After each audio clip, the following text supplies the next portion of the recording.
Oh, no, it isn't. Look at that. It's a little Oh my ornate goodness. lock plate. Like a keyhole That's plate. clearly a keyhole.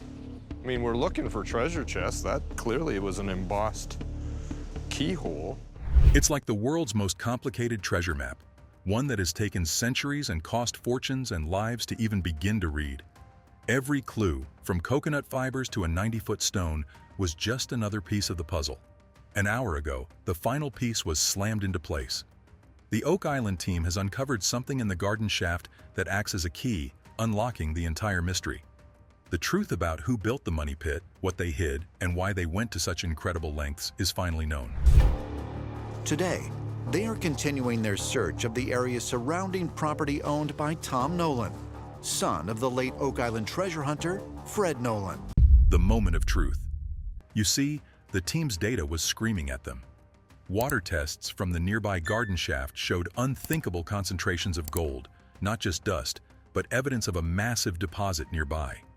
The thinking was that a tunnel connected the garden shaft to a main vault. The team stood over a giant orange X painted on the ground, the culmination of years of work. Marty Lagina, ever the pragmatist, simply said, "Bring in the rig." The massive drill began its slow, grinding descent, churning through layer after layer of Nova Scotian clay and sediment. Time to dig. And dug 9 massive steel-cased shafts, attempting to verify those incredible historic tales of treasure in the money pit. The mood was electric. Every person on site knew this wasn't just another hole in the ground.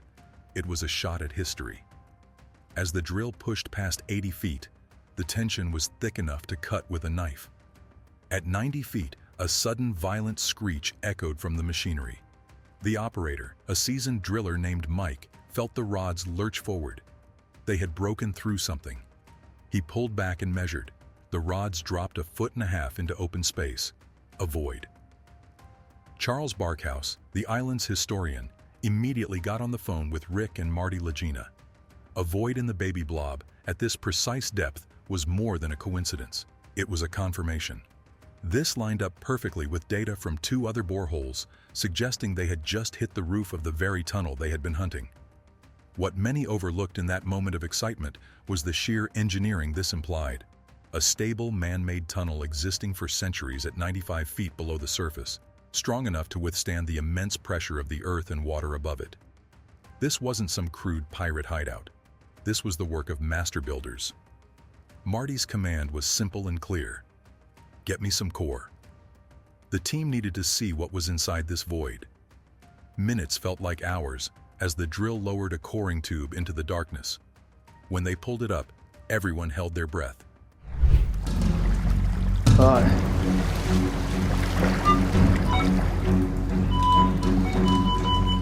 Oh, that's the best sounding target. Yeah, that sounded really good. They laid the core out, and there it was. Not just mud and rock, but solid chunks of wood. Old, dark, waterlogged wood. This was the first wow factor.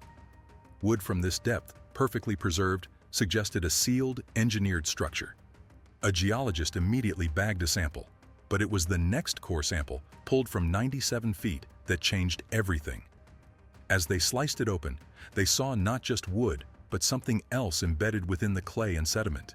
It was a piece of treated leather, almost like the cover of a book, and what looked like parchment. It was mangled, but it was there. This was no treasure chest. It was something far more important. The team knew they were on the edge of solving the mystery. The real treasure wasn't just gold, it was the story. The team had found a void, but what secrets did it hold? Proof of the past.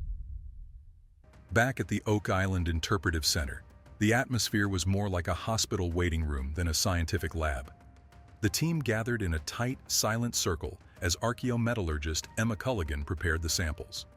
To put it mildly, they were about to witness the moment that would make 2 centuries of pain, obsession, and sacrifice worthwhile.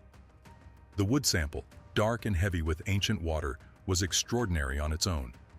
When placed under the X-ray fluorescent spectrometer, the screen lit up with readings that made Emma gasp. It showed gold concentrations hundreds of times higher than any other sample ever recovered from the island, a definitive confirmation that it had been in direct, prolonged contact with a massive source of gold. But it was the fragile, mangled piece of parchment that held the real key. It was a miracle it had survived at all. After hours of careful cleaning and painstaking analysis under magnification, strange symbols began to emerge from the fibers. They weren't a language anyone on the team recognized, but Rick Lagina, driven by a hunch that had guided him for years, knew who might. He immediately sent high-resolution images to a network of specialized researchers in Europe who had been helping them trace the shadowy connection to the Knights Templar. The response came back within an hour, and it was a history-shattering bombshell. A top cryptographer at the Sorbonne confirmed the symbols were a rare form of cryptographic code used exclusively by high-ranking members of the Order of Christ, the Portuguese successors to the Knights Templar. This was the very group long rumored to have fled Europe with the Templars' legendary treasure during the brutal Inquisition in the early 1500s. The thing is, this wasn't just a random message or a warning. The researchers identified it as a ledger entry, an inventory of a sacred deposit. The symbols detailed a specific list: 32 bars of Au, the chemical symbol for gold, 5 chests of relics, and a chillingly specific reference to something called the Head of John. This was the definitive proof, the smoking gun they had searched for all these years. The contents weren't just wealth, they were the legendary artifacts that had given the Templars their power. Suddenly, every bizarre, disconnected clue on the island snapped into a single, breathtaking picture. Nolan's Cross, the massive boulder formation, wasn't just a crude navigational marker, it was a sophisticated astronomical map, perfectly aligning with key constellations used for transatlantic voyages in the 1500s, likely marking the exact date and time the depository was sealed. The stone road in the swamp, built with a unique Portuguese engineering technique identical to roads found at Templar strongholds in the Azores, was now clearly a causeway. And Fred Nolan, the surveyor who spent his life mapping the island, had been right all along. He believed the swamp was man-made. Now it was obvious it wasn't just made to hide something.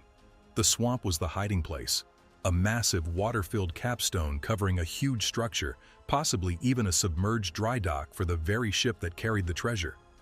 Even the strange double-skinned stone wall on Lot 26, dated to between 1464 and 1638, was built in a distinctive Portuguese style. It wasn't a farmer's wall, it was a defensive fortification, the outer perimeter of a secret permanent settlement.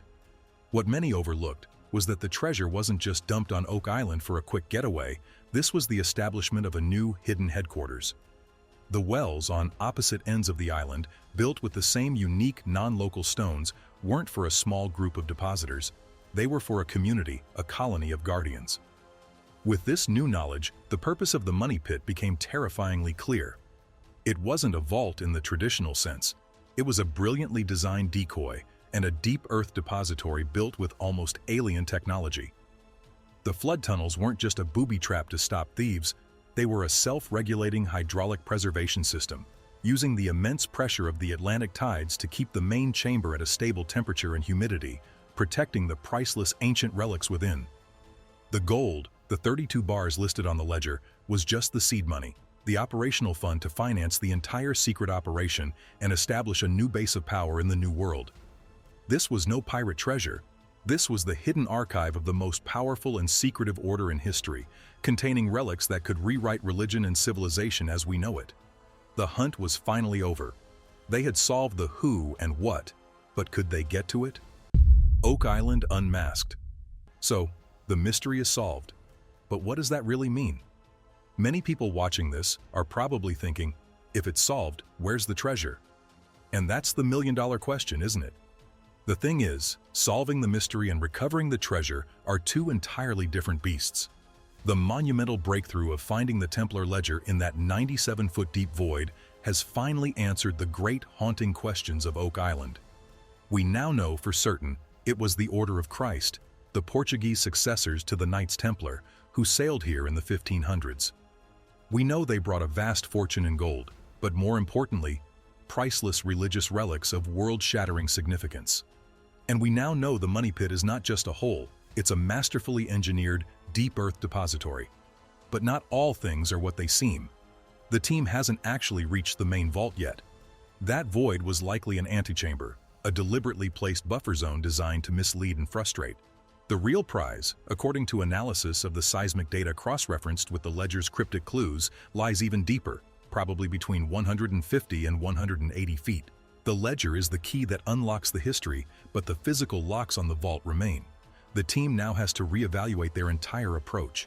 They're no longer just digging for gold. They're planning an archaeological recovery of such importance, it makes Tutankhamun's tomb look like a time capsule. The challenge now is getting past the legendary flood tunnels and into that final chamber without destroying everything inside. This is where the wildest theories suddenly seem plausible. What if the money pit isn't a vault at all, but a sophisticated keyhole?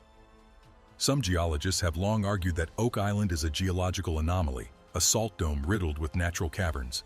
What if the Templars didn't build a vault so much as adapt a massive, pre-existing cave system, turning the island itself into a natural fortress? The money pit would be the only man-made entrance, a single, heavily guarded door to a subterranean labyrinth. The ledger mentioned 5 chests of relics, and while that's incredible on its own, the real bombshell was the reference to the head of John. For centuries, fringe historians have claimed the Templars secretly worshipped the head of John the Baptist. Possessing such a relic would have given them immense power. But what if the other chests contained something even more legendary? The Ark of the Covenant, the Holy Grail. These are the very items the Templars were accused of finding beneath Solomon's temple, the source of their incredible power and wealth. To put it mildly, the implications are staggering. And it gets stranger. Some theorists are now looking at Nolan's Cross not just as a navigational marker, but as an energy grid. They suggest the specific placement of the boulders, combined with the island's unique geology and the constant flow of water through the flood tunnels, creates a kind of geothermal or piezoelectric energy field. Why? Perhaps as a power source for an advanced preservation system, or even as a deterrent, a low-frequency hum designed to disorient and create a sense of unease in anyone who gets too close. Could this be the source of the island's infamous bad vibes and strange lights? It sounds like science fiction, but the Templars were known to possess knowledge far beyond their time, supposedly inherited from ancient Egypt and Jerusalem. This discovery also reframes all the old myths. The story of Captain Kidd's treasure was almost certainly a cover story, a plausible tale to explain away any strange activity on the island. And the curse? The prophecy that 7 must pass away before the treasure is found? It was likely a brilliant piece of psychological warfare created by the Templars themselves. The number 7 is deeply significant in Templar and Masonic lore. By creating a deadly superstition around it, they ensured that only the most dedicated or the most foolish would dare to press on.